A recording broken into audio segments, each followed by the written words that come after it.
हाँ जी दोस्तों, तो आज का हमारा टॉपिक रहेगा मॉडल, जो कि इंग्लिश में एक ग्रामर का पोर्शन है दोस्तों।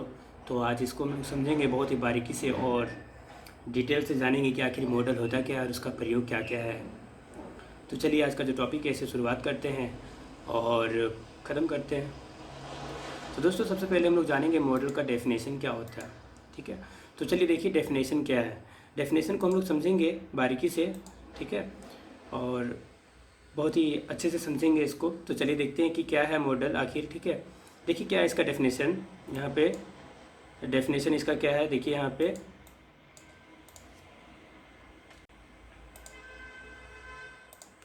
देखिए क्या है, N auxiliary verb that expresses necessity और पॉसिबिलिटी।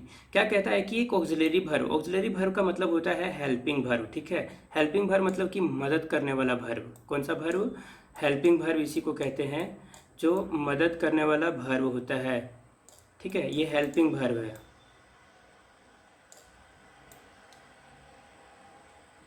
तो दोस्तों इस हेल्पिंग वर्ब का मतलब होता है कि कोई भी, जैसे कि कोई एक पौधा ले लेते हैं, कोई एक लत ले लेते हैं, जैसे कि करेली का लत लेते हैं, उसको अगर खड़ा रखना है, अगर अच्छे से उसका फल लेना है हमें, तो हमें करना क्या होता है कि हमें उसके लिए एक उसके बगल में एक पेड़ का टहनी को खड़ा करना पड़ता है, ताकि वो लत लत जो है करेली का वो उसके ऊपर चढ़ सके और हमें फल दे सके। अगर वो ज़मीन पर ही रहेगा दोस्तों तो होगा क्या कि उसका फल हम लोगों को नहीं मिलेगा। तो सेम उसी तरह से इंग्लिश ग्रामर में है, जब तक ऑक्सिलरी वर्ब नहीं होगा तब तक सेंटेंस जो है पूरे तरह से तैयार नहीं हो पाता है। ठीक है, तो देखिए मॉडल वर्ब जो होता है वो सेंटेंस का स्वरूप को बहुत ही बेहतरीन बनाता है। ठीक है, उसमें क्या होता है कि उस ये देखिए मॉडल वर्ब जो होता है वो खास करके नेसेसिटी को दिखाता है, ज़रूरत को। क्या दिखाता है? ज़रूरत। और पॉसिबिलिटी मतलब संभावना। ठीक है, यानी कि संभावनाओं को दिखाता है ये।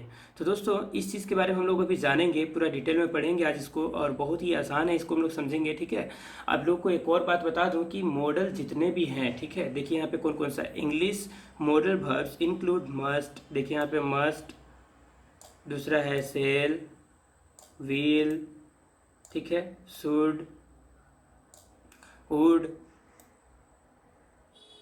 यहाँ से यहाँ तक जितने सारे हैं ये सारे मॉडल्स हैं।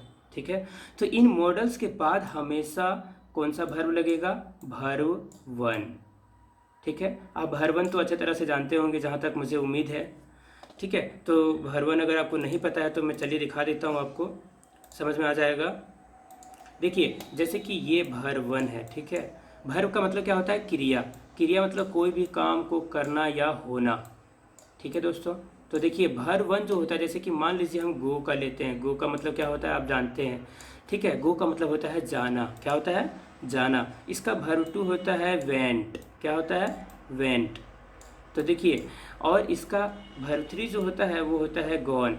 ठीक है, तो हम लोग को यहाँ पे जो यूज़ करना है दोस्तों वो है हमारा वर्ब वन, केवल इसका प्रयोग करना है। यानी कि मॉडल जो होता है, जितने भी मॉडल्स होते हैं उन सारे मॉडल्स के तुरंत बाद हमें वर्ब वन का ही प्रयोग करना पड़ता है, जो कि ये है। इसका प्रयोग करेंगे आज हम लोग।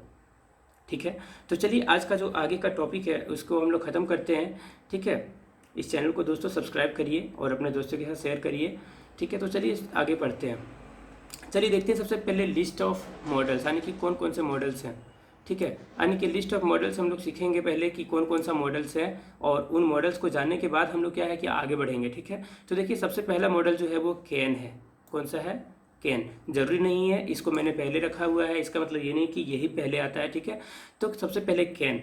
कैन का मतलब क्या होता है? कैन का मतलब होता है एबिलिटी, जो क्षमता को दिखाता है। किसको दिखाता है? क्षमता। जैसे कि मैं इंग्लिश पढ़ा सकता हूँ या मैं अंग्रेज़ी पढ़ा सकता हूँ, तो ये मेरा क्षमता का बात है। ये हम जानते हैं, खुद का अपने अंदर का जो है गुण हम उसको जानते हैं अच्छे तरह से, है ना। तो इस अवस्था में क्या होता है कि हम लोग कैन का प्रयोग करते हैं जब एबिलिटी का बात हो। एबिलिटी का मतलब क्या होता है? क्षमता। ठीक है, याद रखें दोस्तों। डाउट का मतलब क्या होता है? डाउट का मतलब संदेह।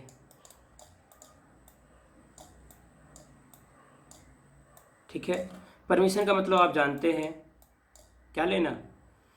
परमिशन का मतलब होता है कि आप किसी से क्या कर रहे हो? स्वीकृति ले रहे हो, है ना, कोई भी काम करने के लिए।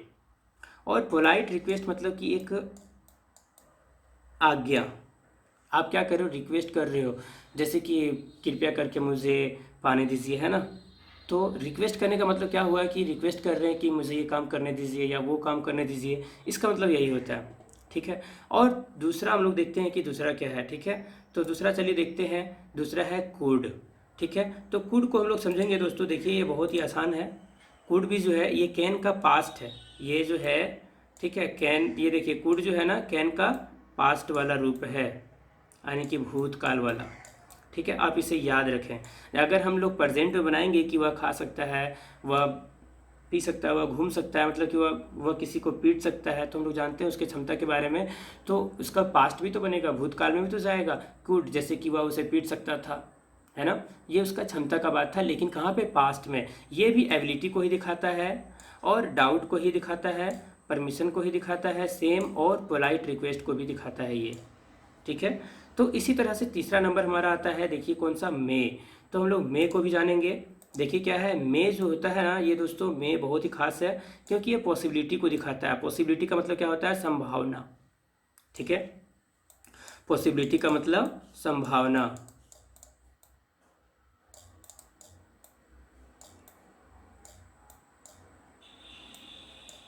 ठीक है, पॉसिबिलिटी का मतलब होता है संभावना। तो दोस्तों, और देखिए एक और इसका मतलब होता है इफ़। देखिए इफ़ नॉट प्रोहिबिशन, इसका मतलब होता है कि कोई रुकावट पैदा करने वाला बात नहीं होना चाहिए। जैसे कि अभी हम लोग बात करें अगर दोस्तों, ठीक है, कि मे का प्रयोग कहाँ करेंगे, तो कहाँ करेंगे, जहाँ पे संभावना का बात होगा। जैसे कि बारिश हो सकता है, आज वर्षा हो सकती है, अगर ऐसे हम कहें आज वर्षा हो सकती है, तो क्या हम कंफर्म कह रहे हैं इस बात को, क्या नहीं। ये क्या है, मे में इसका मतलब क्या हुआ दोस्तों, कि आज वर्षा हो सकती है, संभावना है, हो भी सकता है और नहीं भी हो सकता है। तो दोस्तों इस अवस्था में हम लोग मे का प्रयोग करते हैं। ठीक है, इसके बाद आता है 4 नंबर। 4 नंबर को हम लोग चलिए देखते हैं। देखिए 4 नंबर माइट, यानी कि इसी का मे का हो जाता है माइट, इसी का पास्ट है।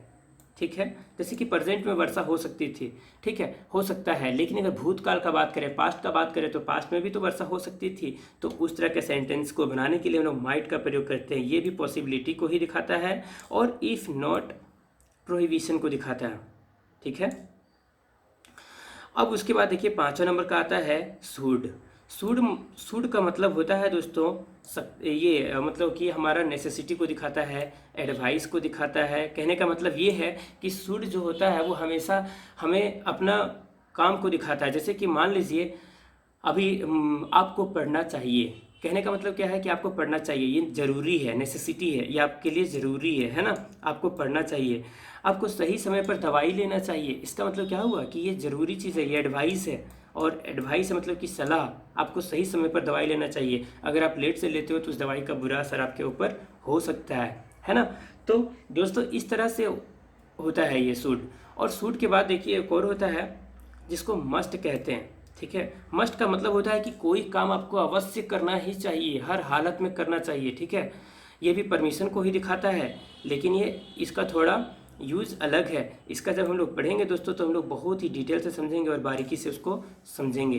तो चलिए आगे बढ़ते हैं। हम लोग अब सबसे पहले पढ़ेंगे कैन के बारे में। ठीक है, तो चलिए देखते हैं कैन के बारे में पढ़ते हैं। ये कैन का हम लोग पूरा पढ़ते हैं डिटेल में। ठीक है, कैन का हिंदी अगर वास्तव में देखिएगा दोस्तों, तो इसका हिंदी हो जाता है, लास्ट में रहेगा सकता है। क्या रहेगा, जैसे कि वह पढ़ सकता है या सकती है। ठीक है दोस्तों, सकता है या तो सकती है। ठीक है, ध्यान रखने वाला बात यह है कि सकता है सकती है क्यों कहें हम, तो देखिए कोई भी सेंटेंस इसका अंत में, ठीक है, सेंटेंस का आखिरी में अगर सकता है आता है या तो सकती है आती है आता है, तो हम लोग कैन का प्रयोग करते हैं। लेकिन शर्त होता है कुछ, ठीक है, वो शर्त को हम लोग अभी आगे डिस्कस करेंगे कि क्या शर्त होता है। तो चलिए हम लोग जो है इसे शुरुआत करते हैं और समझते हैं। देखिए कैन का हम लोग पढ़ रहे हैं, तो देखिए सबसे पहले हम लोग इसका स्ट्रक्चर को जानेंगे। स्ट्रक्चर मतलब कि कैसे ये बना हुआ है। ठीक है, तो चलिए स्ट्रक्चर्स को उसका समझते हैं। देखिए पॉजिटिव सेंटेंस के लिए पहले स्ट्रक्चर पढ़ेंगे हम लोग। पॉजिटिव सेंटेंस मतलब सकारात्मक वाक्य के लिए, कि जैसे कि मैं पढ़ सकता हूँ, नहा सकता हूँ, घूम सकता हूँ, उसे पीट सकता हूँ, मैं शेर को पकड़ सकता हूँ। ठीक है, तो कहने का मतलब है ये सारा क्षमता का ही बात हो रहा है। कैन का मतलब हम क्या बताए थे, एबिलिटी बताए थे ना दोस्तों।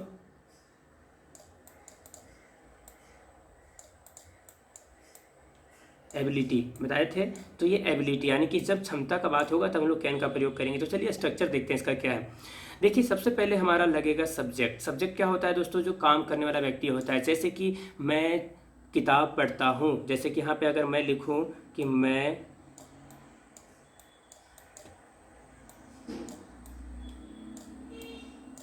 या तो मैं पढ़ता हूँ, सिंपल, ठीक है। तो मैं पढ़ता हूँ, इसमें बताइए काम करने वाला व्यक्ति कौन है? मैं, है ना।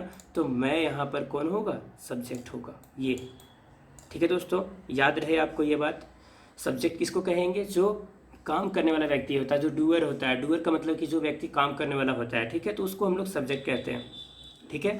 तो देखिए सब्जेक्ट के तुरंत बाद हम लोगों को कैन का प्रयोग करना है। कैन का मतलब हो जाता है सकता है। देखिए यहाँ पे सब्जेक्ट रहेगा शुरुआत में, और यहाँ पे आखिरी में, सेंटेंस का आखिरी में रहेगा सकता है, ठीक है, या तो फिर सकती है, यही सब में से ही रहेगा। सकता है, सकती है, या तो सकते हैं, ठीक है दोस्तों। तो दोस्तों अब जो है हम लोग इसका ये समझेंगे। देखिए वर्ब का आपको हर हालत में कैन के तुरंत बाद, ठीक है, कैन जो है ये मॉडल वर्ब है। हम बताएं आप लोगों को कि कैन जो है मॉडल वर्ब है, और हम अभी बता चुके थे कि कैन के बाद या मॉडल के बाद हमेशा क्या होता है? वर्ब वन का प्रयोग ही होता है। तो देखिए कैन के तुरंत बाद कौन सा? वर्ब का पहला रूप लगाना है। जैसे कि गो, वेंट, गोन हम बताए थे ना, तो क्या लगेगा इसमें? गो लगेगा, ठीक है। तो हम लोग उसको समझते हैं और देखते हैं। देखिए इसको पहले हटाते हैं,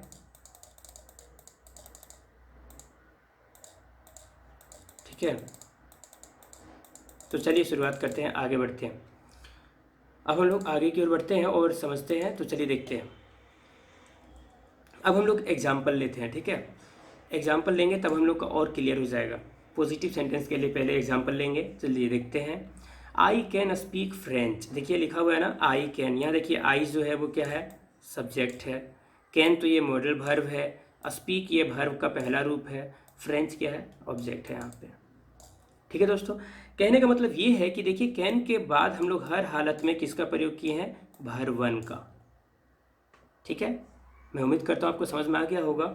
और इसका दूसरा एग्जाम्पल लेते हैं एक और। देखिए दूसरा एग्जाम्पल क्या कहता है? I can solve this question, यानी कि मैं यह प्रश्न का हल कर सकता हूँ। देखिए लास्ट में क्या हुआ? इसका मतलब सकता है या सकता हूँ या सकती है, यही आ रहा है ना। तो कहने का मतलब है I can solve this question, मैं इस प्रश्न को हल कर सकता हूँ। ये मेरा क्षमता का बात है, ये मेरे अंदर का गुण का बात है ना। तो मैं जानता हूँ कि मैं क्या कर सकता हूँ। या कोई व्यक्ति, जैसे कि हम बोलेंगे कि वह शेर को पकड़ सकता है, इसका मतलब क्या हुआ? कि वह शेर को पकड़ सकता है, उसके अंदर क्षमता है, वह शेर से ज़्यादा शक्तिशाली है, तो वो पकड़ सकता है, ठीक है। तो देखिए सेम वही चीज़ हुआ यहाँ पर भी। यहाँ पे आई जो है सब्जेक्ट है, कैन जो है मॉडल वर्ब है, और मॉडल वर्ब के तुरंत बाद देखिए सॉल्व ये कौन सा वर्ब है? वर्ब वन है, ठीक है। इसके बाद ये दिस क्वेश्चन ये जो है ऑब्जेक्ट है, ठीक है। तो देखिए अब हम लोग को अगर मान लीजिए नेगेटिव सेंटेंस बनाना होगा। नेगेटिव सेंटेंस का मतलब क्या होता है? कि जैसे मैं फ्रेंच भाषा बोल सकता हूँ, ठीक है। फ्रेंच भाषा यानी कि फ्रांस का भाषा मैं बोल सकता हूँ, ठीक है। यहाँ पे जैसा बनाए थे, अगर हमको रहेगा सेंटेंस, मेरे पास हमारा सेंटेंस रहेगा कि मैं फ्रेंच भाषा नहीं बोल सकता हूँ, तो उसमें क्या करेंगे? तो हम लोग को सिंपली मतलब कुछ खास नहीं करना है इसमें। नेगेटिव सेंटेंस के लिए हम लोग को कैन के बाद या जो मॉडल वर्ब है उसके तुरंत बाद क्या लगा देना है? नॉट लगा देना है, उसके बाद वर्ब वन लगा देना है, ठीक है। जैसे कि यहाँ पे एग्जांपल में हम दिखा रहे हैं आपको। देखिए यहाँ पे सी जो है आपका क्या है? सब्जेक्ट, ठीक है। यानी कि ये सी जो है वो सब्जेक्ट है। कैन तो मॉडल वर्ब आप जानते हैं, और कैन के तुरंत बाद हम लोग को क्या लगाना होगा? नॉट लगाना होगा, और नॉट के तुरंत बाद जो है वो हमारा वर्ब वन रहेगा। तो कहने का मतलब ये है दोस्तों कि ये जो है अगर नेगेटिव सेंटेंस बनाना होगा तो हम लोग को कैन के बाद हमेशा नॉट लगाना होगा। खाली कैन का, हम केवल कैन का पढ़ रहे हैं ना अभी हम, इसलिए कैन के बाद तुरंत हम लोग को नॉट लगाना होगा जब नेगेटिव सेंटेंस बनाना होगा। तो दोस्तों मैं उम्मीद करता हूँ कि आपको समझ में आ गया होगा यहाँ तक। इसका एक और एग्जांपल लेते हैं नेगेटिव का। देखिए क्या है? I can not speak French. देखिए है ना, यहाँ पे आई कैन स्पीक फ्रेंच मतलब कि ये मेरा एबिलिटी था, है ना, एबिलिटी था। लेकिन यहाँ पर क्या कहता है? कि मेरे अंदर वो क्षमता नहीं है, एबिलिटी जो है मेरे अंदर नहीं है कि मैं बोल सकूं, है ना। कहने का मतलब है कि यहाँ पे इस सेंटेंस में ये दिखा रहा है कि मेरे अंदर फ्रेंच बोलने का क्षमता नहीं है, मेरे अंदर वो गुण नहीं है, मैंने फ्रेंच भाषा सीखा नहीं है, तो मैं कैसे बोल सकता हूँ, है ना। तो कैन के बाद नॉट लगाए हैं यहाँ पे देखिए, और नॉट के तुरंत बाद हम लोग कौन सा वर्ब का प्रयोग किए हैं? वर्ब वन का। तो उम्मीद करता हूँ कि आपको समझ में आ गया होगा। ये तो पॉजिटिव सेंटेंस के लिए था दोस्तों। इसके बाद हम लोग पढ़ेंगे इंट्रोगेटिव सेंटेंस। तो चलिए देखते हैं इंट्रोगेटिव सेंटेंस। ठीक है, देखिए यहाँ पे एक एग्जांपल है, कैन यू रीड इंग्लिश। हम लोग इसको समझेंगे भी। देखिए, इंट्रोगेटिव सेंटेंस का मतलब होता है प्रश्न या तो प्रश्नात्मक वाक्य। ठीक है, इंट्रोगेटिव सेंटेंस का मतलब क्या होता है? प्रश्नात्मक, यानी कि वैसा सेंटेंस जिसका अगर हम बोलें जैसे कि क्या आप यह चेयर को उठा सकते हैं, तो आप क्या जवाब देंगे? हाँ या ना में जवाब देंगे। तो इंट्रोगेटिव का जो होता है दोस्तों, उसका जवाब जो हमेशा रहता है वो हमेशा हाँ यानी कि यस या तो फिर ना में रहता है ना। यानी कि क्या हुआ? यस या तो नो, यही होता है। ठीक है, तो इंट्रोगेटिव सेंटेंस जो होता है दोस्तों, क्या होता है कि हम लोग इंट्रोगेटिव सेंटेंस को पहचान सकते हैं इजली जब उस सेंटेंस को हम पढ़ेंगे तो उसका जवाब पहले हम ढूंढेंगे। ठीक है, जैसे कि मैं आपको बोलूँगा कि क्या आप फ्रेंच भाषा बोल सकते हैं, तो आपका जवाब क्या होगा? हाँ या तो फिर ना, यही जवाब होगा आपका। ठीक है, तो हाँ या ना का जब जवाब आएगा दोस्तों, तो कहने का मतलब ये हुआ कि हम कौन सा सेंटेंस हमारे पास? इंट्रोगेटिव सेंटेंस है। ठीक है, तो चलिए इसको समझते हैं। देखिए स्ट्रक्चर पहले जानेंगे हम लोग। देखिए स्ट्रक्चर क्या कहता है। कैन का मतलब यहाँ पे देखिए, जब हम लोग इंट्रोगेटिव सेंटेंस बनाते हैं दोस्तों, तो होता क्या है ना कि यहाँ पे कैन था और सब्जेक्ट पहले पहले था हमारा, है ना। तो इसमें होता क्या है कि ये सब्जेक्ट जो है वो देखिए यहाँ से सब्जेक्ट उठ के यहाँ पे आ गया, और ये कैन जो था वो यहाँ से उठ के यहाँ पर आ गया। यानी कि सब्जेक्ट बाद में हो गया और कैन पहले, जिसका हिंदी हो जाता है यहाँ पर क्या। ठीक है दोस्तों, इसका हिंदी हो जाता है यहाँ पे क्या, और लास्ट में रहेगा यहाँ पे सकता है। मतलब कि ये पहचानने का एक तरीका है, या तो फिर सकती है।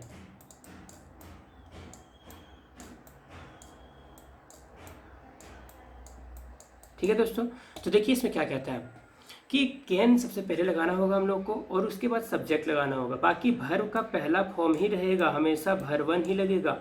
ठीक है, और एक बात और ध्यान रखना होता है कि जब ये सेंटेंस हमारा इंट्रोगेटिव सेंटेंस जब बन जाता है, ठीक है, तो उसके आखिरी में ये क्वेश्चन मार्क जरूर लगाना चाहिए। अगर नहीं लगाएंगे दोस्तों, तो क्या होगा कि वो सेंटेंस जो है हमारा क्या हो जाएगा? गलत हो जाएगा। ठीक है, तो चलिए इसको आगे समझते हैं। ठीक है, एग्जाम्पल लेते हैं पहले हम लोग, थोड़ा सा एग्जाम्पल लेके समझेंगे।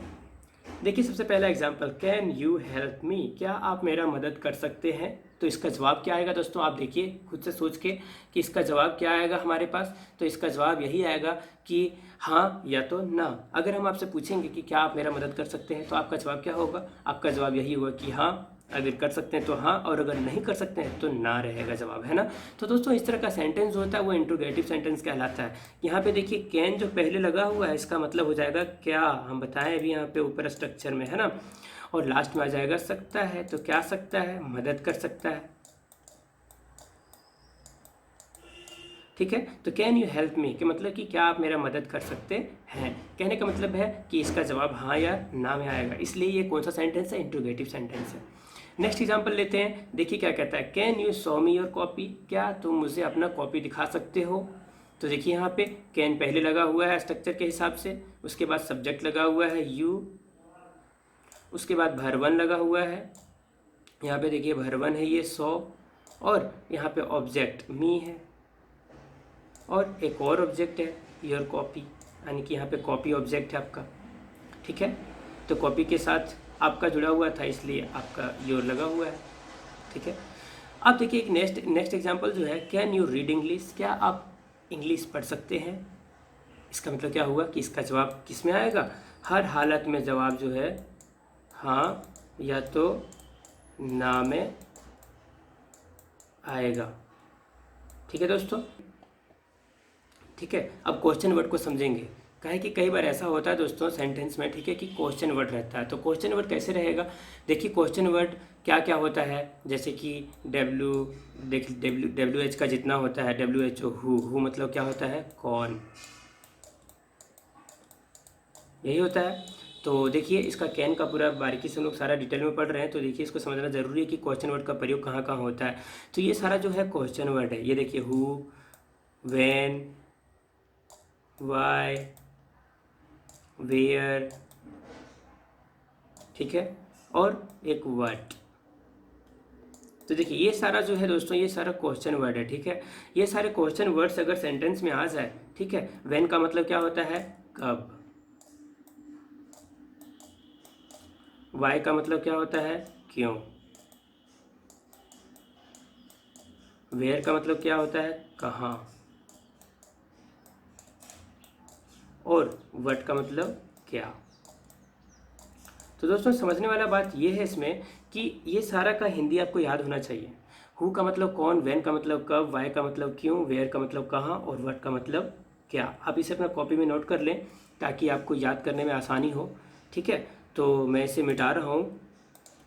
अब देखिए क्या है, हम लोग आगे बढ़ेंगे, इसका स्ट्रक्चर देखेंगे, क्वेश्चन वर्ड का क्या होता है, ठीक है। तो आप अभी इंट्रोगेटिव का पढ़ चुके हैं, ठीक है। इंट्रोगेटिव में यहाँ से लेके यहाँ तक का स्ट्रक्चर था, है ना, यहाँ से यहाँ तक का स्ट्रक्चर था। लेकिन क्या है, इसमें अब एक और चीज़ जुड़ गया है जिसका नाम है क्वेश्चन वर्ड। तो देखिए क्वेश्चन वर्ड कौन कौन सा होता है। देखिए सबसे पहले हु का मतलब अभी हम बताए थे कौन, है ना। उसके बाद बताए थे व्हेन का मतलब कब। उसके बाद बताए थे वाई का मतलब क्यों। वेयर का मतलब कहाँ। और एक व्हाट का मतलब क्या, ठीक है। तो दोस्तों ये सारे वर्ड्स को आपको क्या करना है कि जब भी कोई सेंटेंस आपको मिलता है, ठीक है, इस तरह का, जैसे कि मान लीजिए, ठीक है, कौन तुम्हें धमकी दे सकता है, यानी कि कौन आ गया, तो हु का मतलब कौन होता है, तो सबसे पहले हम लोग को हु लगाना पड़ेगा, ठीक है। अब अगर सेंटेंस रहा हमारे पास कि कब तुम आ सकते हो, यहाँ पे देखिए क्षमता का बात है। तो देखिए व्हेन का मतलब क्या होता है, कब। तो हम लोग पहले क्या लगाएंगे, व्हेन कैन यू कम, है ना। अगर रहेगा क्यों का इसी तरह से, तो क्यों के लिए वाई का प्रयोग करेंगे। अगर कहाँ रहा सेंटेंस में तो हम लोग वेयर का प्रयोग करेंगे, ठीक है। और अगर वट रहा तो वट का प्रयोग, मतलब क्या रहा अगर सेंटेंस में कि तुम क्या कर सकते हो मेरे लिए, तो what can you do for me, है ना। तो इस अवस्था में क्या करेंगे दोस्तों, हम लोग की वट का प्रयोग करेंगे सबसे पहले, उसके बाद कैन का प्रयोग करेंगे, और उसके बाद सब्जेक्ट, और उसके बाद वर्ब का पहला रूप, और उसके बाद ऑब्जेक्ट, ठीक है। तो चलिए एग्जांपल देखते हैं कि देखिए how can I help you. यहाँ पे देखिए सबसे पहले हाउ का प्रयोग हुआ है, यहाँ पे यहाँ पे देखिए हु का प्रयोग नहीं हुआ, यहाँ पे हाउ का प्रयोग हुआ है। यहाँ पे देखिए व्हेन का प्रयोग हुआ है, देखिए, है ना। व्हेन कैन ही कम, मतलब कि वह कब आ सकता है। या तो फिर यहाँ पे देखिए एक और एग्जांपल जो है, how can I help you, मतलब कि मैं कैसे आपका मदद कर सकता हूँ। या व्हेन कैन ही कम, या कब वह आ सकता है। एक और एग्जांपल देखिए, what can I do for you, मतलब कि मैं तुम्हारे लिए क्या कर सकता हूँ। तो क्या को सबसे पहले हम लोग क्या किए हैं, बाहर कर दिए हैं, जो क्वेश्चन वर्ड था। उसके बाद हम लोग कैन लगा दिए, उसके बाद यहाँ पे देखिए सब्जेक्ट लगा दिए, देखिए क्वेश्चन वर्ड पहले लगा दिए हैं यहाँ पे, उसके बाद कैन का प्रयोग हम लोग कर दिए हैं, उसके बाद सब्जेक्ट देखिए यहाँ पे आई लगा दिए हैं, वर्ब का पहला रूप भी देखिए यहाँ पे लगा दिए हैं, डू, ठीक है। उसके बाद ऑब्जेक्ट दे दिए हैं, ठीक है। तो ऐसे होता है दोस्तों, इस तरह से इसका प्रयोग किया जाता है। मैं उम्मीद करता हूँ कि आपको यहाँ तक समझ में आ गया होगा। एक और एग्जाम्पल है, देखिए what time can I call you, यानी कि कौन सा समय में मैं आपको कॉल करूँ। तो दोस्तों या तो मैं आपको कौन सा समय में कॉल आपको कर सकता हूँ, ठीक है, परमिशन ले रहे हैं, ठीक है। तो इस अवस्था में हम लोग क्या करते हैं कि सबसे पहले क्या है, हम लोग किसको बाहर करते हैं, क्वेश्चन वर्ड को। जो क्वेश्चन वर्ड है, क्वेश्चन वर्ड देखिए यहाँ पे ये सारे जो है क्वेश्चन वर्ड है, एक ऐसा वर्ड है जो क्वेश्चन करता है, प्रश्न करता है। और क्वेश्चन वर्ड का सबसे बड़ा खासियत ये है दोस्तों कि इसका परफेक्ट जवाब आता है। जैसे कि इंट्रोगेटिव का पढ़े थे हम लोग, इंट्रोगेटिव में क्या था कि जवाब उसका हाँ या ना में आता है। लेकिन दोस्तों इसमें क्वेश्चन वर्ड में क्या होता है ना कि क्वेश्चन वर्ड में आपके पास जवाब परफेक्ट होता है। जैसे कि देखिए how can I help you, मैं आपका कैसे मदद कर सकता हूँ। क्या मैं आपको कॉपी दे सकता हूँ, क्या मैं आपको कलम दे सकता हूँ, क्या मैं आपके लिए कुछ चाय या कॉफ़ी बना सकता हूँ। कहने का मतलब क्या है कि इसका परफेक्ट जवाब आता है कि हाँ मुझे कॉफ़ी चाहिए, मुझे कलम चाहिए, मुझे कपड़े चाहिए, है ना। तो इसका मतलब क्या है कि इसका परफेक्ट जवाब आता है, क्या आता है, परफेक्ट आंसर आता है। लेकिन जो क्वेश्चन जो इंट्रोगेटिव सेंटेंस पढ़े थे, ठीक है, उसमें क्या परफेक्ट जवाब आ रहा था, नहीं आ रहा था, है ना। तो इसमें परफेक्ट जवाब आता है, इसलिए इसको क्वेश्चन वर्ड में यानी कि WH का सीरीज में इसको रखा गया है, ठीक है। तो देखिए इसी तरह से व्हेन कैन ही कम, वह कब आ सकता है। इसमें भी देखिए क्या बोल रहा है कि कब आ सकता है, ये एकदम परफेक्ट जवाब मिलेगा इससे हम लोगों को कि वह कब आ सकता है। तो इसका जवाब होगा कि कल सुबह, परसों सुबह, या 5 तारीख को आ सकता है ना। तो इसी तरह से होता है दोस्तों ये, ठीक है। तो इस तरह से हम लोगों को ज़्यादा टॉर्चर फील नहीं होगा, बहुत ही सिंपल था। ये आपको समझ में आ गया होगा जहाँ तक मैं उम्मीद करता हूँ, ठीक है। इसी तरह से वीडियो को वॉच करते रहिए। आज का वीडियो में बस इतना ही।